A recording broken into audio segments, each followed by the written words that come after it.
ستایره خو عجیبه خلک یې زه به 1 کروڑ کتابونه ستاسو ته ښکاره کړم بل ملا د خولې نه واورې دا صحابو نه کړې نو تاسو ملا پسې ځئ ورته وایئ چې دا نه منم چې صحابو نه کړې حدیث راوښیه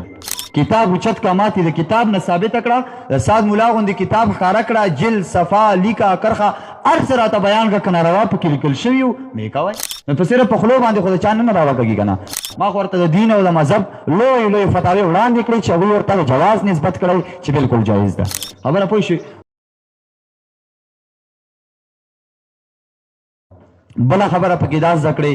چې قضا عمري ځان لم جایز ده په جمع سره هم جایز ده ځان نیم کولی شئ او بله خبره پکې دا زده کړې چې قضا عمري په هر ټیم کې راګرځولی شي هر ټیم قضا عمري جایز ده رمضان کې هم جایز ده رمضان نه علاوه نور اوقاتو کې هم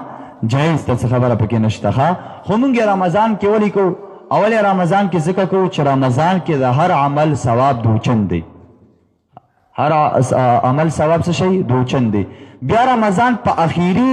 عشره کې ولې کړو اخرني 10 ورځو کې وجه دا ده عائشہ مبارکه فرمایي چې کانا یجتهدو فی العشر الاواخر نبی پاک صلی الله علیه و آله وسلم مبارک با په دې اخرني 10 ورځو کې ډېر زیات عبادت کوي موږ هم ځکه بیا یې جمعې په ورځ باندې ولې کوو جمعې په ورځ باندې ولې ثواب نه نو که چا د جمعې نه علاوه وکړه ځان له یې وکړه په جمع سره یې وکړه رمضان نه علاوه یې وکړه هم صحیح ده خو موږ دا اوقات چې ورته خاص کړي دي صرف دې په طور باندې چې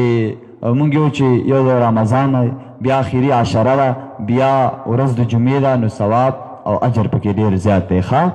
نور په دې بدعاتو او په دغو باندې څه کار نشته دی ښه تاسو به ووایئ چې یارې تاسو ته یاره خو عجیبه خلک یې زه به 1 کروڑ کتابونه ستاسو ته ښکاره کړم بل ملا د خولې نه واورې دا صحابو نه کړې نو تاسو ملا پسې ځئ ورته وایئ چې دا نه منم چې صحابو نه کړې حدیث راوښیه کتاب اوچت کا ماتې د کتاب نه ثابته کړه د سعد ملا غوندې کتاب ښکاره کړه جل صفا لیکه کرخه هر څه راته بیان کړه که ناروا پکې لیکل شوي وو مې کوئ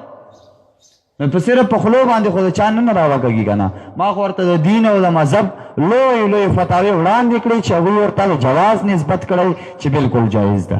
خبره پوه شوې پاتې شو ملا علي کاري رحمه الله چې په قضا عمرې رد کړی دی نو ملا علي کاري رحمه الله یو حدیث ذکر کړی هغه حدیث جعلي دی موضوعي دی هغه داسې دی چې حضور پاک علیه السلام فرمایي یو حدیث چا جوړ کړی دی چې چا چې قضا عمرې وکړه که نه نو الله تعالی به ورله د اویاو کالو عبادت اجر او ثواب ورکړه دا حدیث صحیح نه دی دا حدیث مونږ وایو چې حدیث ته چا ځان نه جوړ کړی موضوعي روایت دی مونږ په حدیث باندې نه ثابتو مونږ د قرآن نه ثابتو او د احنافو کتابو نه ثابتو هغه عالم چې ناروا ورته وایي بدعت ورته وایي نه رده شي او زما د فقه حنفي د امام اعظم ابو حنیفه رحمه الله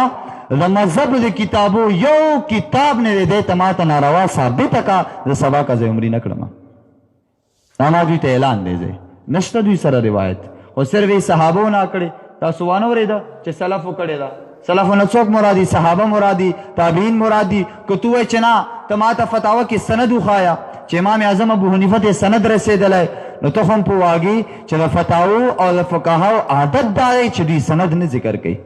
دا د دوی عادت مستمره دی چې فقها سند د مسلې نه ذکر کوي او که سند د مسلې ذکر کوي نو بیا مثلا ته امامونه نشي ثابتولی خبره باندې پوه شئ که نه نو سبا چې څوک هم انشاءالله په ټولو جوماتونو کې به قضا عمري شي ورشه ورله او نیت د دې خبرې وکړئ چې موږ منځونه کړي دي کیدای شي موږ نه په منځو کې څه نقصان او کمی راغلی هغه نقصان او کمی به موږ ورباندې پوره کړو